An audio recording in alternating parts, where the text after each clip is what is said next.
আজকে তোমাদের সাথে দুধ পুলি পিঠার সহজ রেসিপি শেয়ার করছি।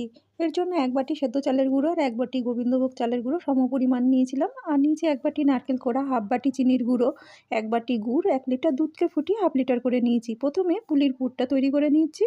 কড়াইতে নারকেল কোড়া, চিনির গুঁড়ো আর গুড় দিয়ে ভালো করে নাড়িয়ে নিয়ে 2 হাতা দুধ দিয়ে 5 মিনিট নাড়িয়ে নিলে কিন্তু এখানে তৈরি হয়ে যাবে নারকেলের পুর। এরপর পুলি পিঠার মণ্ডটা তৈরি করে নিতে হবে। তার জন্য 2 বাটি পরিমাণ জল গরম করে নিয়ে চালের গুঁড়োটা দিয়ে ফুটিয়ে একটা শক্ত ডো তৈরি করে নিতে হবে। গরম অবস্থাতেই থালায় ঢেলে হাত দিয়ে মেখে ডোটাকে নিতে হবে তৈরি করে।